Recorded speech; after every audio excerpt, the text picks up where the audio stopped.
everyone, and welcome to another episode of Banking Matters. I'm your host, Linsey Hugueley, and joining me today is Duncan Taylor. Duncan is the SVP and Chief Operating Officer for Washington Bankers Association and serves as the President of Credit Career Works and WBA Professional Services Incorporated.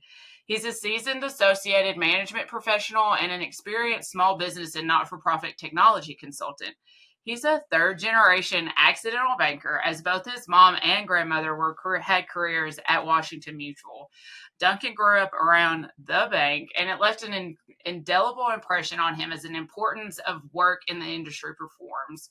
Duncan's consulting background gives him a unique perspective in understanding and connecting the actions of an institution with the effects and impacts it has on its customers and stakeholders. He's also a bank data nerd and will happily discuss the ins and outs of any call report.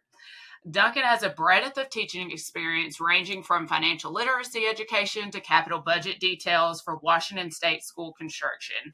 His specialty is breaking down complex topics into digestible chunks. Duncan is a graduate of Pacific Coast Banking School, holds an ABA Bank Operations Diploma, and is also an alumnus of Highline College Political Science Program, Western Governors University Business Administration, and IT Management Program, and the Society for Nonprofit Leadership and Management Program at the Michigan State University. Welcome, Duncan. I'm so grateful to have you on our show today. How are you? Oh, thank you so much for having me, and I'm thrilled to be here. That's how I am, excited and eager for our conversation today. Yes, so am I. But before we jump in, we always like to hear from our guests. How did you get started with your career in financial institutions? Sure. So, as you so kindly read in my bio, I grew up around the bank, but I didn't actually plan to work in banking. I went into the high tech space out of college. I worked for three startups in a row, and the nature of startups being boom and bust, got laid off from three startups in a row. But the third experience, I got connected to a really smart and interesting person named Chris Kemp. You can look him up today. He's the CEO of Astra, a rocket company, but at the time he was running a tech firm, and he really encouraged me to branch out on my own and maybe think about running my own startup. So I did that for a couple of years in the mid 2000s in the social media space, and it crashed and burned and was a valuable learning experience. And I kind of got tired of the whole chasing the investor kind of vibe that is necessary in the startup space, and decided to work in not-for-profits. So that's what I did, and I began consulting on the side in addition to working for a nonprofit full time. And one day I got an email from a colleague of mine that said, "Hey, do you want to work on a database project for these folks over at the Washington Bankers Association? They need a consultant." I said, "Sure," and that was 2012, April 2012. And I came aboard full-time January 2013 and have been here ever since. Absolutely love the organization. Fell in love with the industry accidentally, but am so thrilled to be part of this great business now. That is awesome. And I know that just growing up, because the career fields that my dad has worked in, especially, like, I have a passion for that kind of stuff, but I was able to kind of mesh it with banking. And so I still call him when we have estates and wills and all of that kind of stuff. And so it is so nice to be able to grow up around all of the talk. I'm sure you did. And now to be able to bring that passion into, especially a bank association, like, how cool.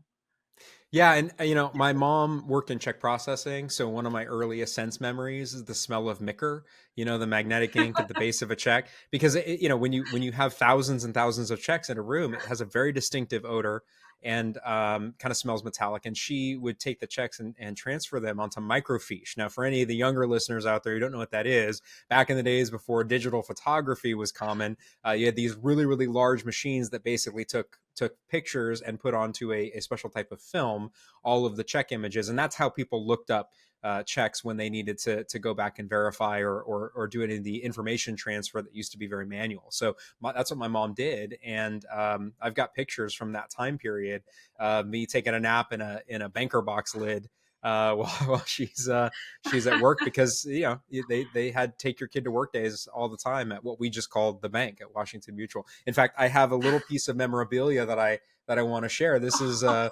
Washington Mutual piggy bank and that's the sort of the family savings icon that they use. But I've got a ton of this really great WAMU stuff from all over the bank's history, and I cherish That's it. awesome. That's given me hope. My youngest was, oh man, both of my youngest, they're 7 and 9 now. They both were able to come to work with me a day or two. That was before things kind of hit the fan, but still very sweet. They definitely become part of your whole family too, and just the whole process. And it's funny how they've just kind of taken it on, just from Yeah. the fact that that's my job and that's what I do, and I do talk to them about some of it, you know. So that's awesome that you still have these memorabilia, because they have a ton of stuff, and they're like, Yeah. this was mom's first bank, this was our second bank. So That's great. I love it. yes, it is awesome. So, Duncan, I would really love to hear what your thoughts are on what the future of our workforce looks like for the banking industry. Yeah, definitely. So obviously we've seen a lot of transition and flux in the last decade and a half in the industry, right? Coming through the great financial crisis, that was a severe culling of a lot of roles that the industry took for granted for a really long time, and then suddenly found due to necessity that it had to do without. So there was a significant contraction in terms of the types of roles that we really saw a lot of effort and investment in hiring for, things like frontline staff in particular. And that's really never come back. I mean, even pre-pandemic, we didn't see a huge amount of growth in a lot of those sort of entry level frontline. In fact, we saw kind of the opposite trend where there was a lot of effort and investment in upskilling those teller and frontline roles to be more universal bankers or personal bankers, right? So to sort of transition into that hybrid role where, yeah, you do the customer service, but you're also a banker and you're also doing some of those key banker actions and activities. And so as we think about what this new landscape looks like post COVID, once again, there's been a culling, there's been a shrink in a lot of the types of roles that we took for granted for a long time, and a heavy emphasis on upskilling into these newer sort of dynamic roles where you can be a lot more responsive to customers and community based on needs that arise in what can literally be real time, right? As we engage in this recording, a huge hurricane has just swept through the southeastern part of the United States, and you look at institutions that are dramatically impacted, communities that have been wiped out completely. And even as our hearts go out to them, we think, okay, what will it take to rebuild? And it's going to take access to capital. And I think that central focus of understanding what access to capital truly means is really going to guide the workforce development in our industry over the decade to come. Having employees and a really well-informed workforce who actually understand the business of banking, I think that's becoming more and more critical. There's no longer room in our industry for heavy siloization where it's just one specialty and you do one job and you kind of just put your nose to the grindstone and do that one thing for 30 years. I really do think those days are behind us. And I tell my team often, and I lament that this is the truth, but I do feel it is, I feel like all the easy days are behind us. I think that in a lot of ways, where we are today, and I'm just being realistic, we have a lot of challenges that are not going to go away. They're going to grow. They're going to become more complicated. And so our industry is really going to have to think creatively. And frankly, that's not been a strength of the banking industry throughout our history. So I do think that it's going to take a fresh and unique perspective, one that is less tied to the past and more willing to approach things from, really where customer and community expectations are today. Yeah, and I, just speaking from my own personal experience, the departments that I have been had the honor of kind of heading up, it's almost like they've opened up because of this shift of, the banks have either gotten in trouble or they've finally realized this one person has been here for 30 years and we're doing things the same way.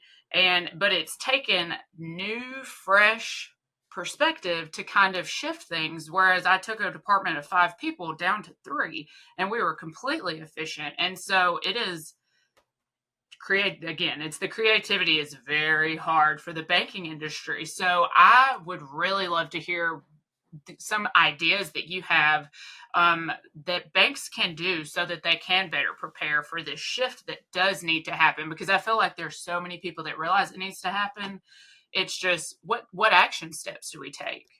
Absolutely. So I think one of the first things we need to do is have an honest self-examination as an industry about where we're acquiring our talent.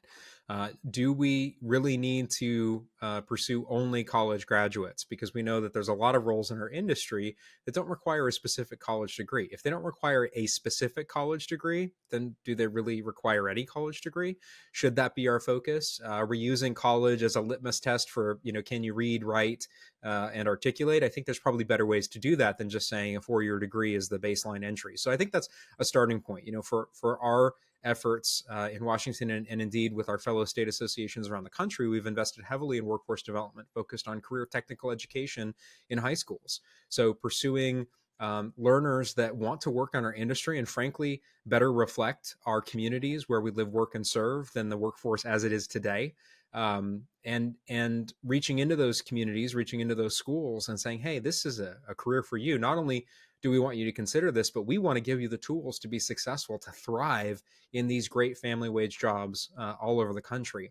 And I think that message is beginning to resonate with bank leadership. They just need to hear it repeatedly over and over again, that we need to think differently about recruitment. And we can't just do the same old, same old. We can't sit on Indeed and wait for resumes to come in.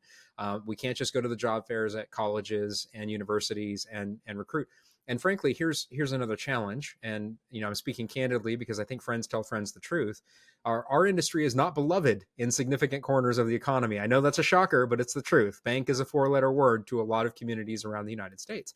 And if we're going to change that sort of philosophical reaction to our industry, we're not going to do it by reaching college age kids. Because frankly, by the time students get to college, they've already been, I'll say, I don't want to say indoctrinated. I think that might be too strong, but they've been heavily exposed to a lot of anti-bank, anti-industry type of sentiment. And I'm not going to wade into what's good, bad, or otherwise as to what they've been exposed to, but just a lot of anti-bank sentiment that's out there. And so in some ways, it's kind of too late when we're recruiting from the college pool, because we're recruiting from a pool that's more poised to dislike us as an industry. When we reach into career technical education classrooms in high schools, we can reach students as young as 9th grade who are really open to whatever career path might lead to the life that they would like to have. And I think that mindset needs to grow in our industry, that willingness to think differently and that willingness to truly create opportunity for those that might not otherwise have had it. And not for nothing, we're going to find that workforce is much more engaged and loyal to the industry because we provided that opportunity from the beginning. Yes, and what's funny is I kind of fell into banking on accident while I was in college my freshman year, and it was not what I wanted to do at all. But the mentors that I had throughout the whole time I was in college, it changed my entire perspective. I tried to go into public accounting for 2 months and I hated my life. And I came back to community banking, and it's just been an entirely different thing, and it is very hard. I have tried myself to shed that light of, well, do we have to have college graduates? Because all of the information, especially the niche jobs that I've done, they all vary bank to bank, but it's the same overarching umbrella of understanding that you have to have. And so all of that was given to me from my mentors. And just also because I felt valued, my own genuine curiosity of digging into, why do we have to do it like this? And so I feel like there needs to be a way to like hook those people in that wonder, why do we have to do it like this? Because to me, that's going to be what kind of pushes us into the next level of going into this new generation. I completely agree. And here's my big, hairy, audacious goal, if you will. So to your point, Linsey, you just said the magic word, right? Accidental banker. If you were to ask any average banker convention, from the ABA convention all the way down to the smallest state association convention, ask the room of attendees, how many of you are accidental bankers in this room? Rough percentage of hands that are going to go up, it's going to be somewhere north of 80%, right? 8 and 10 at least are going to raise their hands today. Here's our vision at the WBA and in all of our workforce development work. In 30 years, after beating this drum, after making this, kind of our life's work. My predecessor at the WBA did 41 years. I'm 12 years in, so I need to do 30 more to hit 42, so I can beat her. Love you, Liz. But I've got 30 years ahead of me. So in 30 years, beating this drum all along, we're going to ask that same question to that same audience. But instead of 80% raising their hands as accidental bankers, they're going to look at each other in confusion. And they're going to say, what do you mean accidental? I've been doing this on purpose since high school. That's the vision.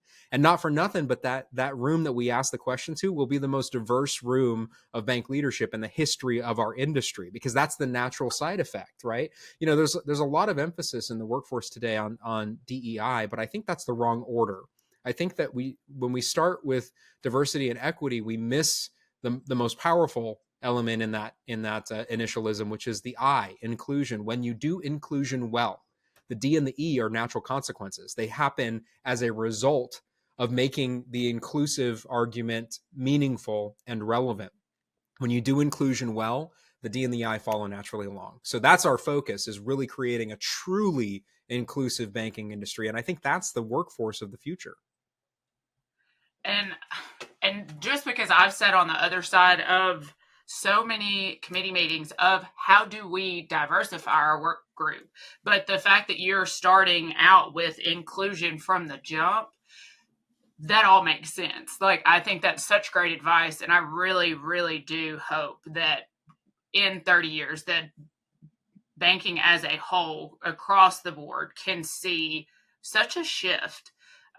Because I know that is, I'm getting chills. It's just a huge passion, and I have several leaders that have really tried to champion it, and it is a hard hurdle to jump and navigate. And I feel like there are so many people now that are stepping into leadership that are ready to take it on, but the question is always, how do we start? And I think that is great, is looking at things to just start with inclusion. I appreciate that. And for me, this is a very personal mission. I did not, there was not anything predestined about my pathway into this great business. I grew up in a very poor neighborhood. My mom was a single mom until I was 5. And then she married my stepdad, who's a monster who will die in prison, which is where he belongs. And then she went back to being a single mom when I was 15. If you look at the trajectory of my story and where I have been able to come today, the central theme and the key to my success has been amazing coaches and mentors, and those who saw in me as a young person, a scared, angry kid, and said, you know what, if we can reach through all of this, junk, all this baggage that this guy has, maybe there's something there that could be, productive and constructive and contribute to our community and society. And if it weren't for those people along the way who were, giving me a hand up, pulling me along, telling me to stop being a knucklehead and get my act together, I absolutely wouldn't be here today. And I mean that in the literal sense and certainly in the career sense too. And so I'm very fortunate in so many ways. And to me, that good fortune means nothing if I don't turn around and invest it in creating that pathway for those who come behind me. And that's the privilege and joy of doing this work, is that the association has seen that and said, yeah, we're all in. Our board of directors has been phenomenally supportive. And everywhere that we tell the story, the same story that I just told you about, that future vision, that 30-year timeline, the reaction is the same. Yes, how can we sign up? What can we do to support it? And that tells me that the industry does want this, that the leadership in our industry recognize the need.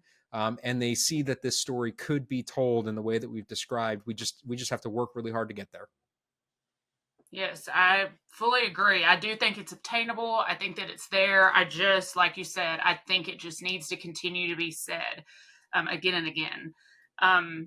But yeah, I don't know. I just get so excited because I've always been passionate about banking, especially community banking. It literally changed my life. And then being able to see what the places that, even where I grew up, like, it was always, oh, the bank sponsored this, like the bank did this, like the bank is here doing this. And the opportunity, they've got a scholarship fund, like they have just done so much just in my tiny rural West Tennessee area that I live in. So I know that widespread across the nation, that's how community banks function. And especially now that I've been able to work with banks across the country, that's what we're doing all the time. And so I really am so excited about the future of banking. And I do hope that we can start getting people, kids, ready to come and work and say, I want to grow up and be a banker. Yep. I want to grow up and I want to help people. And that first thought is, oh, banking. Yeah. Because I do feel like that's the core of a lot of our community banks. I couldn't agree more. And when you look at the impact that community banks have, right? We walk. It's so easy for us to take for granted the impact and what community banks really truly do. But I like to describe it when I teach about the business of banking. I start by explaining it like this, and I genuinely believe this to my core. It's so much easier to tell a story when you know it's the truth. What we do is literally magic, and I could prove it. Close your eyes. All right. Now picture a bare patch of ground. All right. And on that patch of ground, you can put anything that you want, anything that you want to have, to achieve, a place you want to go. Just put something on that piece of ground that you want. Now you can open your eyes. Let me ask you this: do you have the cash in hand today to acquire or build or create that thing? Yeah, me neither. Right. But what we do in our business of banking is you walk in the door of our institution or you sit down at the online application and you've got that picture in your mind and you fill out the application, you have the conversation, and you get the finances to make that thing happen, not in the nebulous future, but today. We take the unknowable, nebulous future, grab it firmly, and pull it forward to today through the power of access to capital. That's a magic trick, friends, and let no one tell you otherwise. And what's really cool is it's a practical kind of magic that helps us build everything around us that we see that we sometimes take for granted, and we walk amidst the accomplishments that our industry helps to build and create. Every time we walk in and out of a building, every time we engage with a business or acquire something that we want for our lives, whether it's something really important and necessary, or something frivolous and just enjoyable, no matter what. Well, that's all facilitated by this amazing system of banking that we have in our country. And not for nothing, but the innovations that the U.S. continually produces are facilitated dramatically by the access to capital that we have in our culture and society, and that is built on the foundation of banking. So, for all the static that our industry gets, and some of it is deserved at times, right? We certainly know that the industry, like any other, is not perfect, but what we build is a better tomorrow, and we do it through the power of financial leverage today. That's magic, and no one can tell me otherwise. Oh, I love that, Duncan. So, as we wrap up, what is one piece of advice that you would like to leave our listeners with today? I think we should be proud of our work. I think that it's so easy to hear the negativity when situations like March 2023 happen, or certainly the Great Financial Crisis. We take some well-deserved in some cases and some undeserved in other cases flack from politicians, from stakeholders at all levels, and certainly from the general public. And that's not new. That goes back as long as the business of banking has existed. You'd have to go all the way back to the Medici family in the 1600s to really see a time where banking wasn't hated as an industry by some segments of society, right? And so when you look at the long history of the business of banking, it's easy to say, well, yeah, quietly to people, I'm a banker. I think we should embrace all the positive. I think we should really live in the good that our industry does, because it's real and it's remarkable and it's notable and it's all around us all the time. And it's not just the businesses that we help to fund, or the buildings that we help to create, or the homes we help to buy. It's also the community investments that we make. It's also all of the provable, demonstrable. We can show our work when we talk about investing in community, and there are hundreds of millions of dollars every year that go into communities all across this country, that come directly from banks that are invested in their local economy and the community at large. And That's really the business of banking in a nutshell. And not for nothing, but it's smart business. If we don't invest in communities, there's no business to transact. There's no commerce to facilitate, right? So our business model goes away. So when we build for tomorrow, we do a couple of really smart things. We create sustainability for our industry, and we build strong, economically resilient communities. And that's the business in a nutshell. I think we should be proud of that. And that's my advice to anybody in this industry: is stand firm and be proud of the work that you do, and know where your CRA public file is so that you can point to it when someone questions exactly what it is that your institution does, because that's firepower right there, my friends. It is. As a compliance nerd, please know where your CRA public file is, because you're right. It's a whole list of all the good that we're doing. Right. For sure. So thank you so much, Duncan, for talking with us today. We appreciate this so much. And for everyone else, for the rest of our listeners, that's Banking Matters.